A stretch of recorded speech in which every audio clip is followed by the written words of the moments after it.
All right, everybody, welcome back to another episode of Word with Ty Brownlow. I am your host, Ty Brownlow. Remember, no one is worthless, no story is worthless. Today, ladies and gentlemen, I am very, very, very happy because, as you all know, I talk about mental health a lot on all levels and every aspect.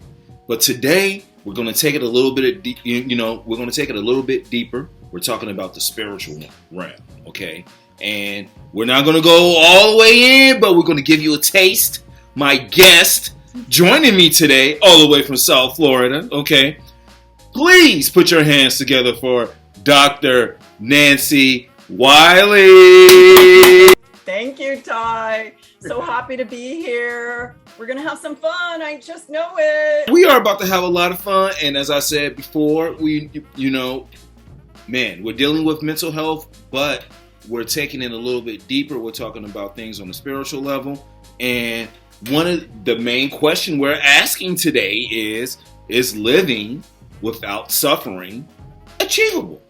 And Dr. Wiley, hey, let's just, be real. We're dealing with a bevy of issues, these days with, everything from the pandemic, of course, to civil unrest. We still have mass shootings, in schools as well as in neighborhoods as well. Homelessness, gas prices, poverty, things of this nature.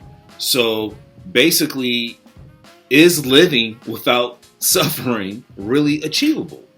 Yes, it is. And I can just say that to you, but without explaining how actually the suffering is the doorway to getting out of it. It's there to push us to find a solution, to push us to this, right? My book was inspired by the Parkland shooting. I was working that day as an orthodontist. I'm actually working on a patient. It was like 2:30 and 2:30 in the afternoon, but I want to preface it, go 5 days prior. My mom was buried and we had her mass. So 5 days later, I'm working in my clinic and a mom exclaims, there's a shooter, an active shooter at Douglas. We all breathe in just like that. And then sirens and helicopters and all these parents were desperate. My practice was a mile and a half away from Marjorie Stoneman Douglas. So all these parents got in their car, rushed to try to get there, created gridlock. No one could move. The traffic couldn't move. So they ended up going over the sidewalks and just abandoning their cars, like 50 cars all abandoned as the parents walked the rest of the way. Well, the rest of the stories, it's trauma and we've all had trauma. But when it was all said and done, when the kids started coming back to the office, because it was my main feeder school, it took 6 weeks for it to settle down that much. And we went to funeral and candlelight vigil. Oh my God. So I too was suffering, right, for about 5 days. Mm-hmm. And I said, I got to get a hold of myself. So I went to my go-to, which I meditate. I've been meditating for over 4 decades, but I'll come back to that because there's certain types of meditation, but the one that I eventually have found and just come to be my stable practice is a certain guided meditation. So I went deep into this guided meditation for maybe 2 hours. Okay, this is on the 5th day after all of this. And when I came out, I had answers, which is the basis of my book, which is Divine Trust. I came out and I had answers and I realized I had an unshakable trust and I no longer suffered. No matter what happens to me, I do not suffer anymore. And so that's since 2018. And then why I wrote the book was I had this spiritual inspiration to write it. I was actually told to write the book. And I'm like, I'm a scientist. I'm not a writer. Writing's my least strong suit.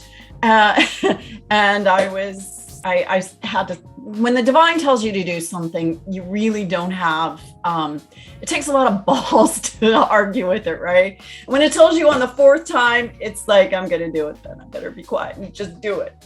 So anyways, the book wrote itself in 5 days. It was just unbelievable.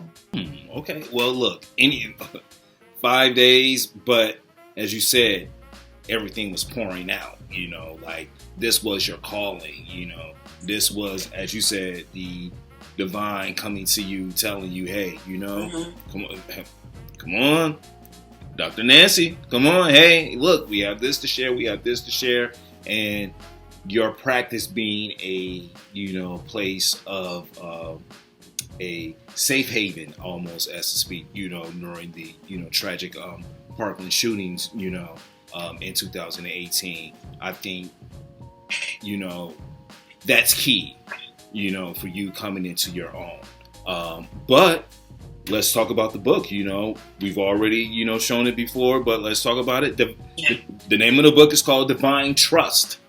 Divine Trust, a practical guide to end your suffering and find your way home. Now, we just spoke on a little bit of this, but can you just go a little bit deeper into the meaning of the book? So, divine trust, if you look up the definition of trust in the Webster Dictionary, it'll say it's a firm belief in the strength, the reliability, or what's the third word? The belief or this reliability, truth, or strength in a thing. In this case, divine or God or whatever name you're going to give it, because I don't want to put names in it. Different people have different names. So it's the firm belief. But here's the thing. When you get to the level and you go, and I teach about it in the book and I teach about it in my courses, when you go right to that source and you open up that dialogue, that communion, it's just so, it melts any trauma whatsoever. It melts it away, completely takes it away. It's like, it's divine is the only word I can say. And it makes me, I'm no longer operating out of faith. I actually know it. I'm operating out of a knowing. And the transmission goes out and you will probably palpate it. Your listeners will probably feel it. And at least they'll get a sense of it. But it's a knowing at this point. It's a knowing how to get there, how to help others get there, and how to live a life without suffering, no matter what is happening, no matter what. Look, let me just say, you know, a knowing when basically you're okay, and there's nothing wrong with faith, you know, but when you know and you have that truth within yourself and you're acting out of that truth, you know, there's nothing like it, because you know exactly what it is that you speak of. And as you said, no matter what the situation, no matter what it is, I can definitely point you to a point, you know, to a pivot point or what have you that will put you on track to make your transition from despair or what have you to, you know, being on the track of not longer suffering and worrying about these things that plague you, you know, from day in to day out. I have a special needs daughter, and I know you have experience with that too. Yes, I do. Come on, Dr. Wiley. She's been listening. Yes. Well, I knew we were kindred because just certain things about you. And anyways, but she can push my buttons. She's on the spectrum and she's maybe midway to lower end. She can walk and talk, but she's not here right now, so I can talk freely. But she can push buttons, you know, she really can. And she's 23. And it's like having a perpetual 4-year-old. So you really have to, you know, you really have to hold your together, you know? And so if ever anything gets a little bit, this is for everyone, when, you know, you just get a little out of sorts or in a bad mood, all you have to do is come home to this place of trust. And it does something like this to my energy field. It goes, whoom, and it just right home, and it straightens everything out. And there's Bible verses on that. Like, whoever knows me and trusts in me, their path will be straightened. And I'm like, God, that's my experience. That's exactly how it goes. And then I looked up other, you know, in other religious texts, the Quran has all kinds of things about trust and how trust is the way. And what other, Confucianism has it. I looked in other places. I couldn't find some other religious context for trust in their writings, but it does have a lot in the Bible for sure. And it explains exactly what I'm talking about. So I know I'm not the first, human that's had it, but I am one now who can teach it and who embodies it. So it's so like amazing when I go to the Bible and I'm like, holy crap, that's exactly what happens to me. I like the fact that you have studied, to the point where you can reach, people across the board, not just in one area. And, having trust, like, look, I'm just going to go back on something that you just previously said. Having faith is great. There's nothing wrong with having faith. There's nothing wrong with having the belief in the unknown. Nothing wrong with that. No, it's the first step, actually. Right. I mean, so pretty much to your point, it is the first step along going, upon achieving, things, along the way. But having that trust, like just knowing, hey, look, no, that's what it is. Yes. I don't care, like, what you can throw whatever at me. That's what it is. This is that. This is that. Like, I could point it out to you within 0.2 seconds before you even give it to me, So, having that faith and that trust within, self, across the board, as I said before, key, major key. Now, is this how you define divine trust, or how is it that you define divine trust? So it's a knowing, it's an actual communion with this energy that's hosting everything. When you go into it, you first have to extend the trust or the faith without any knowledge or any basis whatsoever, except, me or what you read in the Bible or what you read in this, the Quran or any other text. You have to extend out. Once you do know that this hand reaches in and pulls you in. It's waiting for you to see it, waiting for you to know it. And then it starts teaching you, talking to you, showing you. And, you can go so deep in there. You could go so deep in there. And I mean, that's how I got out of my funk I was in after the shooting, the Parkland shooting. Mm-hmm. I went so deep, and it just smooths and soothes anything, any aspect of you that is not perfect according to its makeup. Okay. Its makeup. So it's a communion. Is really, it's a communion and a knowing and a relationship, a one-on-one, special, personalized relationship. It's that. Okay. Well, that last part, specialized relationship. Like you have to. So basically, we talk about fingerprints. Everyone has different fingerprints. My fingerprints aren't your fingerprints. Your fingerprints aren't mine. But the function of these fingerprints all do somewhat of the same thing. How we get there is just something totally different. So how you may see something is totally different. How I may see it, but if the, major goal is for both of us to achieve divine trust and, work our way towards a certain goal. Come on. All right. Talk to me. Okay. All right. Now, you talked about divine trust being available to everyone.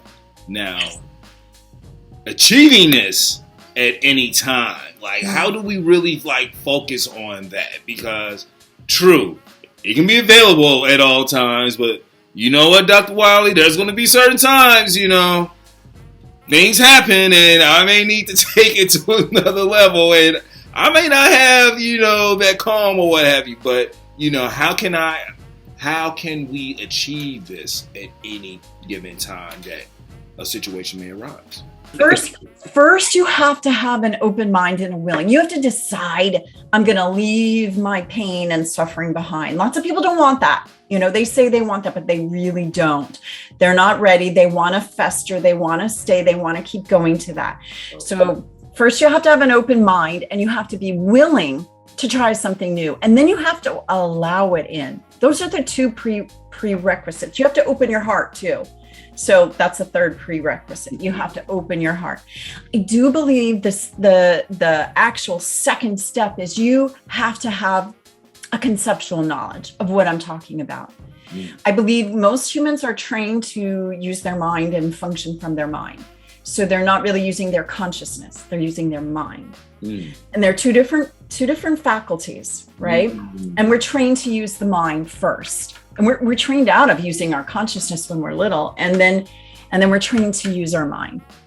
And then once we have pain, we'll search. I was in the desert. I was searching for 30 years, trying all kinds of things. Like, I want to know how I can be happier, how I can be more at peace. And then I started getting more pain and more pain and more pain. Yeah, my special needs daughter was born, and I blamed myself completely for that and put myself through 2 years of huge depression. It was all my fault. And then I counted all the ways. I did research at all these, medical institutions, Johns Hopkins and Columbia and University of Maryland. And I exposed myself to all this radioactive crap. And then I was drinking. I didn't know I was pregnant, and I was drinking. I had been trying to get pregnant for 5 years. So you can see how I made myself suffer. Right. So all that suffering pushed, but it kept me in my mind. When you're suffering, you are in your mind. You're thinking about your past or your future. You're thinking about what you did, what you could have done better. You're shitting on yourself, right? We all know that.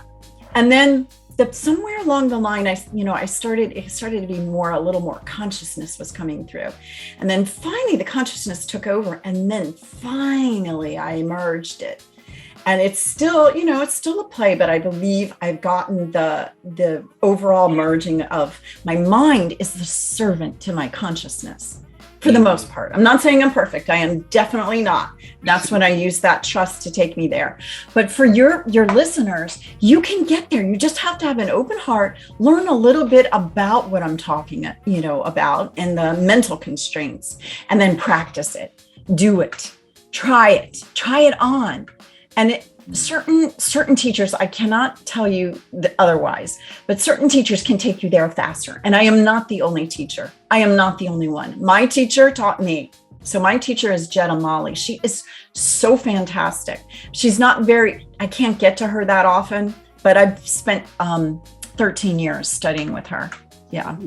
Okay. So I hope that answered your question. Everybody can do it, but it's a choice they make. It's a choice. Look,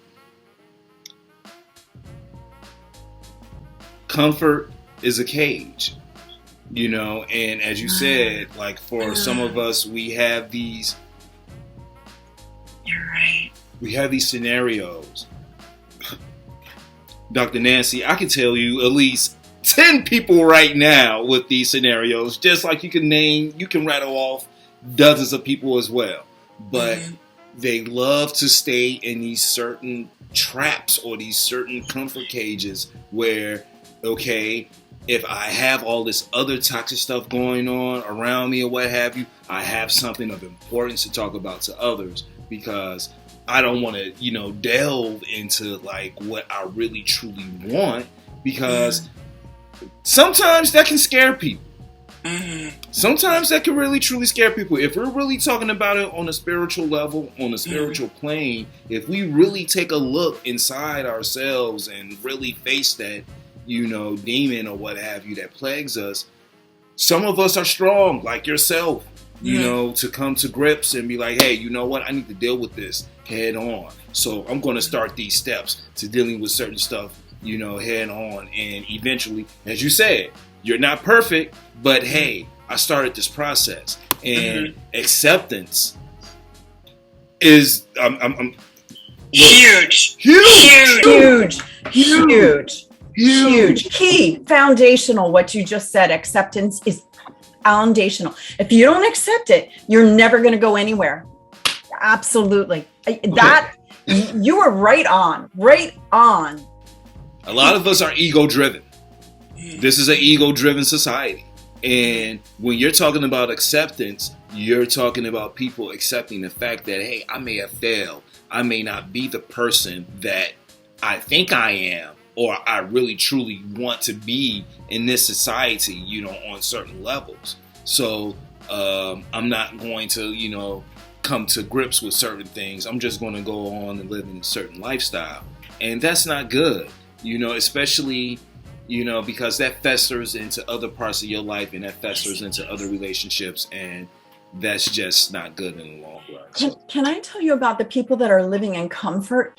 I'm going to go back to the beginning part of what you just said. Yeah. Yes, we're afraid to maybe step out, but that's where you come in. That's where I come in. We're the ones that are setting the example. So first, you have to have leaders who set the examples, who say yes. And it's either remembering or forgetting who you are. And yes, you're absolutely right about acceptance. But okay, so to the point is, we need people to model this behavior, because it's not the commonality of us humans. We're not functioning that way, except now we're starting more and more and more. Your platform's getting this out. Other platforms are getting this out. And it's making people think. Okay, so we model it. And two, I'm going to tell you a story where there was a girl. I'm not going to use names, but I was working still as an orthodontist. This was before I left the practice to commit to this. She came to me and she was having a panic attack. She said, "Oh my God, I'm having a really bad day. All I can think about is Coach Weiss and how he threw his body in front of all those kids. And then he died." And she knew a lot more than me. I just knew he had given his life to save people when he had actually fell on kids and saved their lives, right? And took the bullet for them. And what I did with her is a process I was taught by my teacher, and it's beautiful. And I just want all your listeners to think of one time where they felt really like they couldn't get out, they couldn't find out, they felt really like in a panic attack. Just one instance that's similar to that. Okay, now this is what I did with her.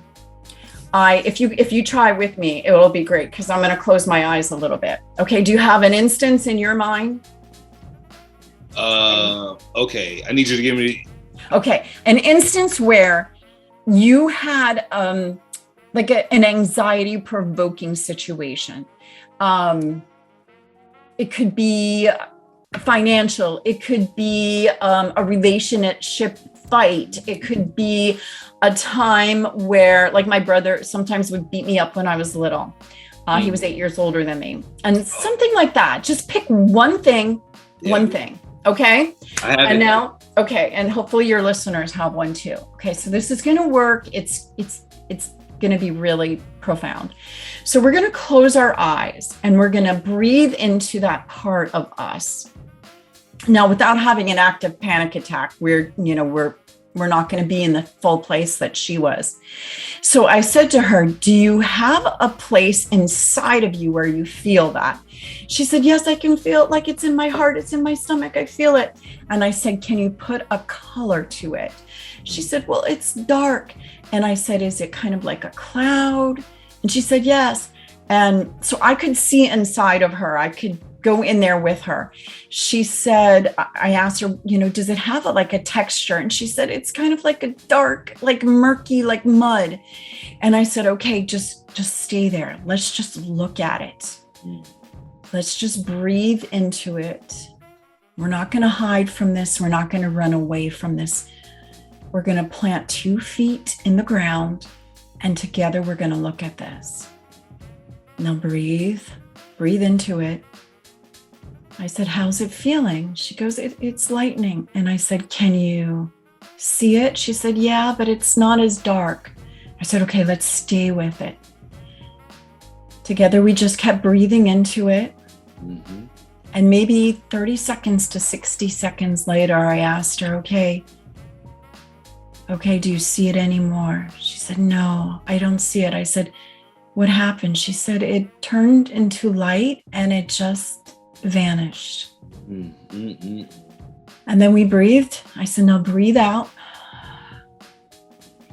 And now open your eyes."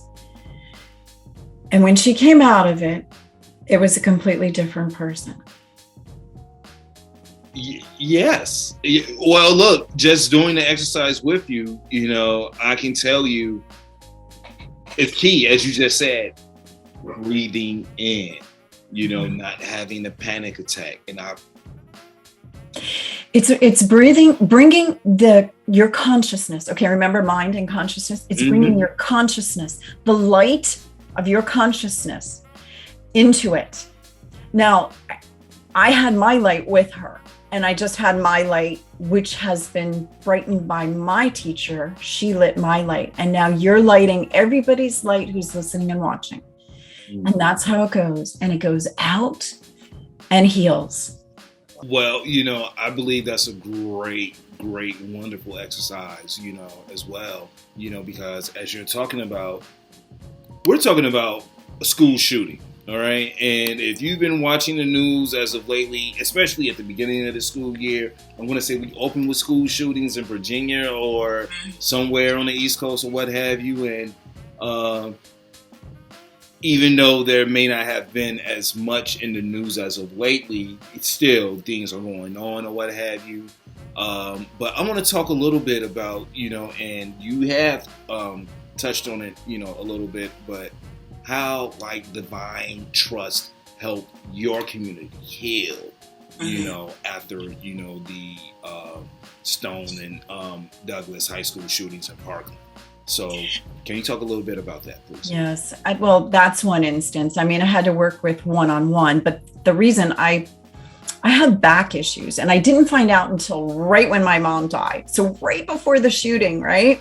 Okay. I had back issues. So another divine synchronicity. So my back, I found out I had 17 bulging discs and 4 herniations, and it was so painful.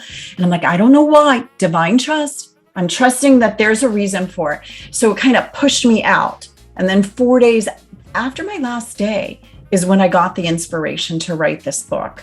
Yeah. So now what I'm doing is I'm helping, I'm renting a room or leasing a room at the Parkland Amphitheater, and I'm going to volunteer my time to help the shooting victims, anyone that's still suffering from that. They don't televise it, but a lot of kids have really been pushed to the brink, and they're still suffering. Nothing's addressing the root cause. So this is going to address the root cause. And when I've used it on the few individuals I've been able to get to, but I'm basically just starting now to do this. I've worked with some, but I believe it's going to really transmute the whole thing. I think it can. It has the potential. But you hit on something key. You hit on something very key. And, to the untrained eye, we hear about, okay, well, they're going to have counselors, they're going to have therapists, they're going to have people go in and talk to the students, and, they sort of brush things like this under the rug. No one really talks about how the community really truly suffers. And you just, some of the things that you just said, this was in 2018. Now, just think, if you're a freshman, okay, this is your freshman year, this is still going on in your mind, these are things you still have to carry, over. If you were maybe in middle school or what have you, and you were coming into, 8th grade or high school or what have you, or you want to be there within the next year, this is still fresh in your mind. These are things that people, especially students who are old enough to still remember this, and still be affected by this, they're still going through this. And that's one thing to me we never hear about on the news, unless it's we're going to celebrate the 5 to 10 year anniversary. Let's not celebrate these things because people are still going through their own personal traumas. What's being done to help the community? So yeah, there are centers set up, but they're religious based. And when I told them what I wanted to do with having classes, they said, no, you can't do it here. Because you're not, first of all, you're not in our religion. Second of all, and it's all this exclusive stuff. I'm like, I don't care. I just want to help. Well, you're an orthodontist. You can't really help. And I'm like, yeah, I can. But I didn't really know how. And that's what this whole thing, this became my divine assignment, is to help all of humanity that suffer and show them there's a different way, a complete different way. I want to talk a little bit because you've been talking about it, and I want to talk a little bit about, some of the practices that you've gotten into, and, I'm going to say basically you got into transcendental meditation. Okay. Yeah. All right. Hard to say. Hard to spell. Yes. Never try to spell it. Okay. All right. Reiki master, I want to say as well.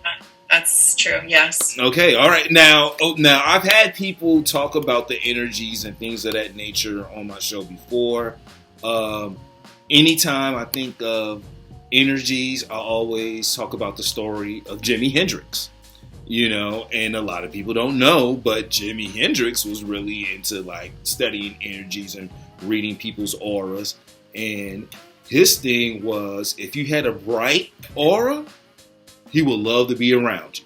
He would, God, like you were the bee's knees to Jimmy. But if you had a dark aura around you, he wouldn't want to be around you. So I always found that fascinating among the other things. And anytime I hear about someone studying energy, especially like that on a Reiki level or whatever, that always pops into my head. I'm like, I wonder if Jimi Hendrix was like first level Reiki master before. Yeah, he probably was. And the Beatles, too, they were all into that. Yeah. So, talk a little bit about that and how that has helped in this transformation, because, hey, as you said, hey, I'm just an orthodontist. I'm not supposed to be doing these things or what have you. Exactly what I said. I'm like, why me? My mom. Okay, so let's see. We don't have that much time, but this is really fascinating. I was this brainiac, right? I studied. I would never even go out. I never partied in high school. My mom had to force me to go out to a party, and my sister was a party girl. She was older than me. And my mom's like, what's wrong with you? You don't want to party. I'm like, Mom, I want to get good grades. I want to go to, I want to be a medical doctor or I ended up being an orthodontist, but I want to study. I want to do something really profound with my life. So I grew, let's see if I do. I grew my right brain, my left brain. I grew my left brain, my science brain, my mind. I grew my mind. But she would give me books like, Dr. Joseph Murphy, The Power of Your Subconscious Mind, when I'm 16, kind of blow my mind and like say, like, what's going on here? And then she would take me to transcendental meditation. So I've literally been meditating for 4+ decades.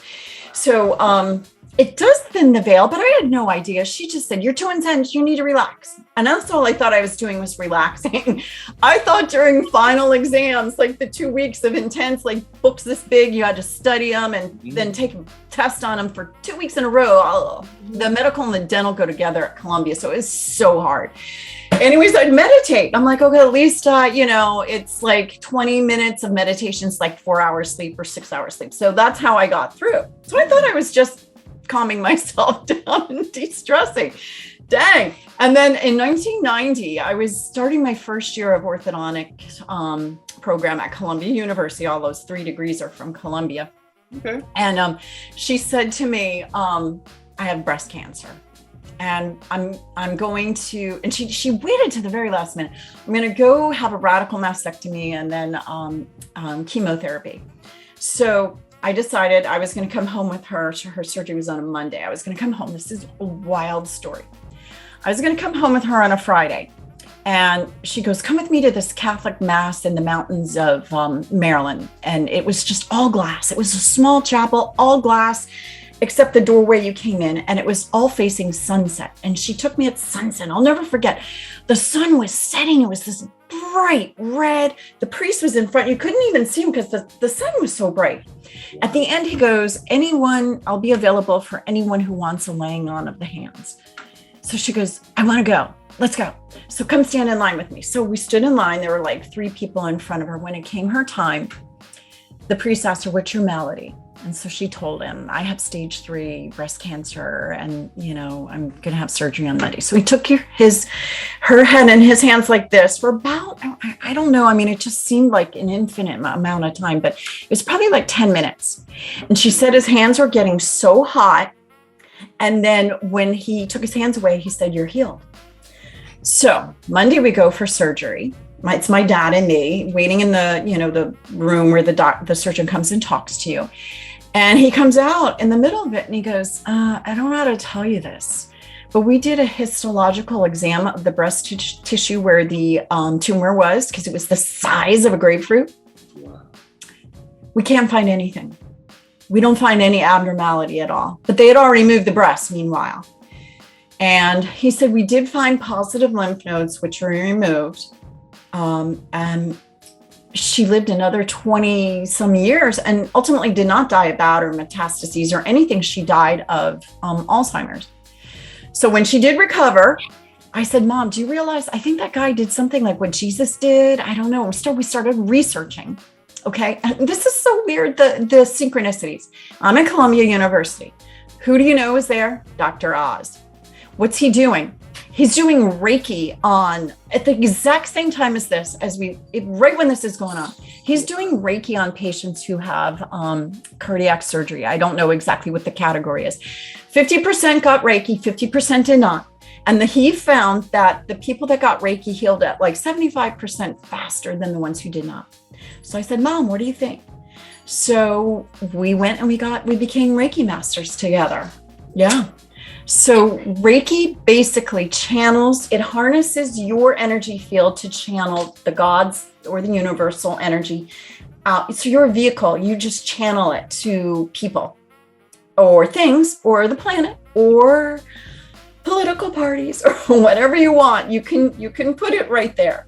You do it to whatever you want. The Ukraine, Russia, Putin, you need some good juju, buddy, because you're doing the absolute wrong thing there. So, and it works. But I'll tell you what, Ty, this didn't work as much as it does now that I am so connected through my divine trust. It's way more powerful, way more. I would go on my lunch hour after the shooting, and I would sit there. There'd be no one. I would go to the place outside, sit on either the ground or a bench in the amphitheater where they had the original candlelight vigil for all the Parkland shooting victims. And I would no one saw me because I would be like, I don't want to see me because I was kind of in the closet, right? A few people knew that I was working with, but anyways, I would give Reiki to the whole city. And I'm kidding you. I'm looking out there and all of a sudden it starts to shimmer and change. And all I'm doing is channeling love, divine peace, divine healing, divine perfection. And that's what Reiki is. And Reiki does. It's so much more powerful now with divine trust and this communion I have. Dr. Nancy, like if people really want to get in contact with you, man, if they want to know more about you, how can they do so?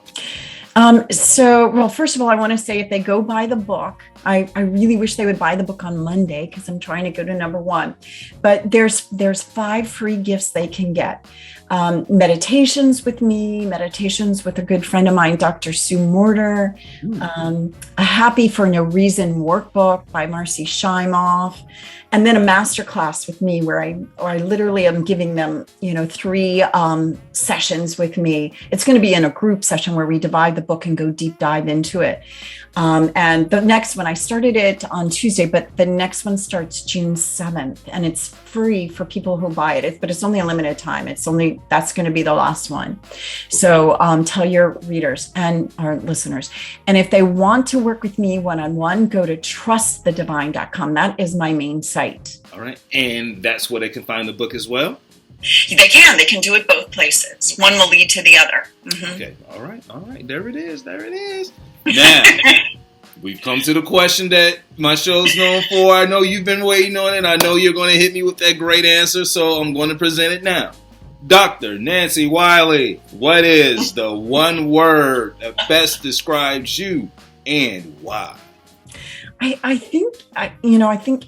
feel it's trust, because that's what I'm about. That's what I embody. And I'm not saying I'm perfect because I'm absolutely not. And I just choose again.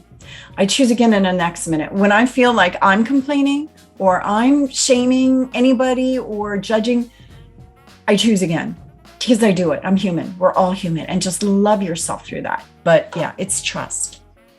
I like that, and I agree with everything, especially everything we've been talking about, like the last almost 50 minutes or an hour or so. I'm going to add my word, illuminates, the light. Okay? Oh. Now, hold on now. I want you to follow me now, okay? Mm-hmm.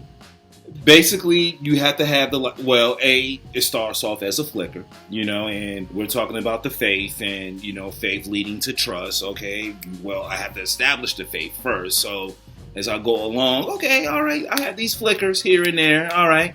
Things are starting to, happen. Okay, I'm having these visions or what have you. Eventually, that leads to the divine trust. Mm-hmm. Hey, I know I'm just a orthodontist, but you know what? Something a little bit more is happening. Yes, we have this tragedy happening not more than a mile away from my practice, but people are coming here as a safe haven. People are coming to me. I have to heal the community as a whole.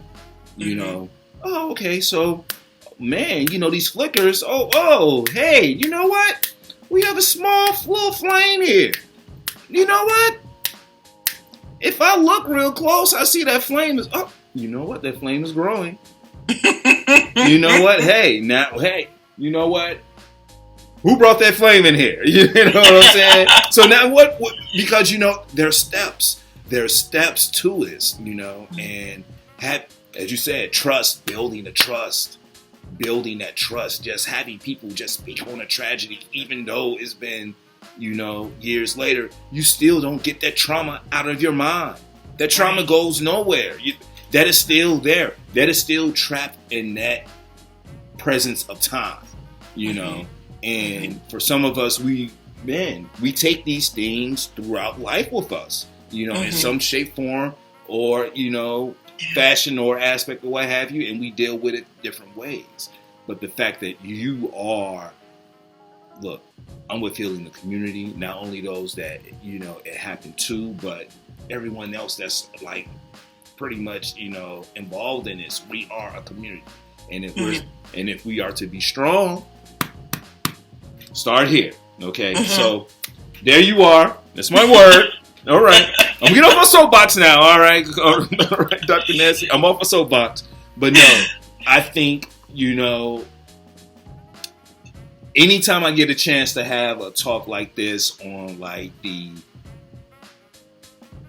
metaphysical side of things, because I think we don't really delve into that a lot, because for some of us that's scary. For some of us that's like, okay, you know what, I only deal with what I can see and deal with. But hey, there's like science and then there's the spiritual side. So if we can merge the two and have them work together, why not? Okay. So other than that, thank you for being my guest on the show. Oh, I had a great time, Ty. This was awesome. Thank you so much. You are everybody. Hey, this has been Word with Ty Brownlow. I've been your host, Ty Brownlow. Remember, no one is worthless. No story is worthless. You can follow me all social media platforms, Word with Ty Brownlow, or just go to my website, tybrownlow.com. Get wonderful conversations such as this and other great interviews as well. We out, people. Peace.